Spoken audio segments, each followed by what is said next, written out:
A new synthetic killer drug known as Flakka is spreading rapidly across the United States and already causing an epidemic of overdose fatalities and acts of violence. We're talking about Flakka. Flakka. The drug is called Flakka. Some have dubbed it the insanity drug. And it's everywhere. It's been described as the scariest drug in the world. More powerful than heroin or cocaine. This is a synthetic drug that can alter your state of mind, raising excited delirium, body temperature, and literally losing their mind. They're all experiencing like superhuman kind of strengths. Or it takes 6 policemen to hold them down. That's a problem. Psychotic breakdowns, hallucinations, aggressive, violent behavior, Cannibalism and self-mutilation. indiscriminate violence when Flakka takes over. We are living in the context of the end of the age. We are a nation under judgment. Murders in Palm Beach County. I want to follow myself, I want to actually believe in myself. Tonight, we step closer toward answers. Said her son began acting strangely, talking about superpowers and monsters about a week ago. Feels immortal and like a superhero, so I don't know what's going on with him. The mom was asked if her son did drugs. I've asked, and nothing recent Right. that I know of. I don't need drugs.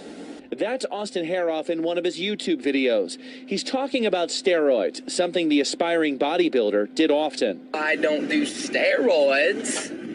Martin County Sheriff's deputies say Haroff descended on the home of Michelle and John Stevens Monday evening, beating them, stabbing them, and killing them in a random attack. Investigators say Haroff made animal noises and bit off pieces of John Stevens' face. Investigators say Haroff showed enormous strength and did not cease his attack despite dog bites and tasers. We're told it took several deputies to stop him. The Martin County Sheriff's Office says initial drug tests on Haroff found nothing, but they're waiting for results of more in-depth tests to screen for drugs like Flakka. In progress, LAX. Overnight, pandemonium in one of the world's busiest airports. No number of shots, people running all directions. Reports of an active shooter causing chaos at LAX just before 9 p.m. Sunday evening. A wall of people all running at a full pace. Hundreds of passengers evacuating from at least 4 terminals, running for safety through emergency exits and onto the tarmac.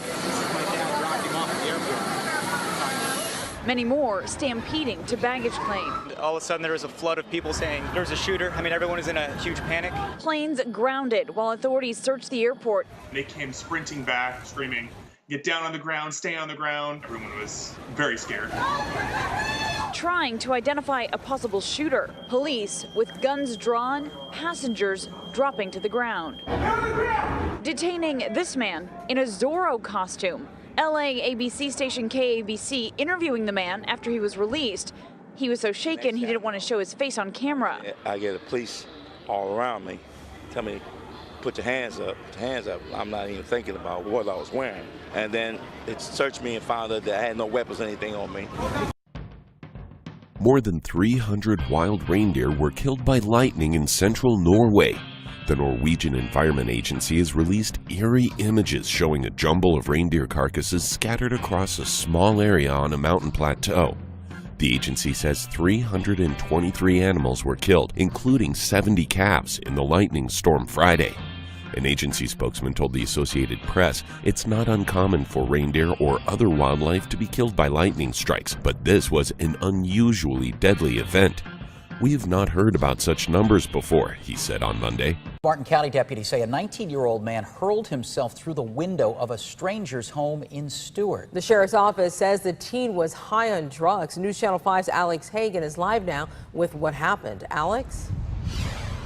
Well, John and Tanya, first and foremost, we're told the victims that lived here, they are expected to be okay. Now, we have learned from deputies that the intruder was high on methadone and acid. I want you guys to take a look at this home. You can see the boarded up window that this intruder hurled himself through. This is on Orchid Street in Stewart. Now, deputies say this home invasion, it happened early Sunday morning. Now, when first responders arrived, they found the intruder being held down by the homeowner's son. Now, the victim struck the intruder in the head with a baseball bat several times. Now, deputies say the man also displayed extreme strength and high tolerance to pain.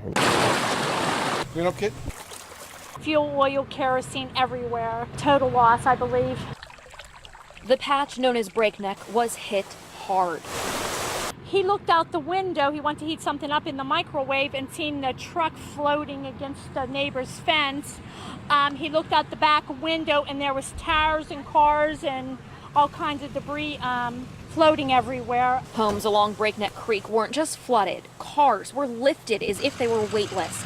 Bricks ripped from homes. 4.8 inches of rain fell within less than 2 hours, and it's Mother Nature wasn't very kind to us down here.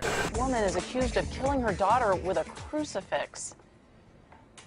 Yeah, Marianne, this one is really hard to hear. Juanita Gomez is here at the Oklahoma County Jail. She's facing a first-degree murder charge, and court documents show that she admitted to police she stuffed a crucifix down her daughter's throat, and she says she watched her daughter die.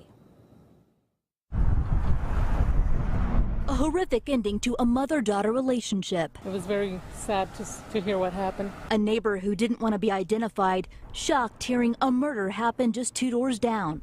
The crime scene at 15th and McKinley, just a couple blocks away from the city's bustling Plaza District. Police responded to Juanita Gomez's home on a Chuck welfare call Saturday afternoon. Officers say they found 33-year-old Geneva Gomez lying on the ground with the large crucifix on her chest, her body placed in the shape of a cross. I can't imagine a mother doing that to her daughter. You know, I don't have any words. Court records show Juanita Gomez told police she believed her daughter was possessed by the devil, that Juanita Gomez punched her daughter and forced a crucifix and religious medallion down her throat until blood came out of her daughter's mouth. Airline pickup truck that was slammed into a jetliner in the process of loading. The end of a bizarre security breach in Omaha. We just got a report of a person possibly jumping the fence over at the airfield. Do you guys have any word on that yet? It was 9:30 in front of the Nebraska airport when the man was screaming that people were trying to kill him. Police approached. They tried to calm him down. He bolted for the parking garage. A foot chase with the suspect jumping a fence onto the airport runway. I don't have any word on that, but I do see policemen running on foot. The suspect, having stripped off all his clothes except his underwear, jumps into an unlocked and running airline pickup truck, and it's now a vehicle chase. Apparently, somebody jumped in a truck on the runway out there. When police cruisers cut off the truck, the suspect doubles back, and that's when he slams into the nose gear of a Southwest jet in the process of boarding. They're all just east of the tower now. Right next to Southwest. He ran into a Southwest Boeing 737 just in front of the tower. 2 crew members on the jet suffered some minor injuries in the collision, and minor injuries for the suspect, who was restrained and still screaming as he was taken into custody. Quite an evening on the tarmac. One airline employee summing it up on the radio in just one word.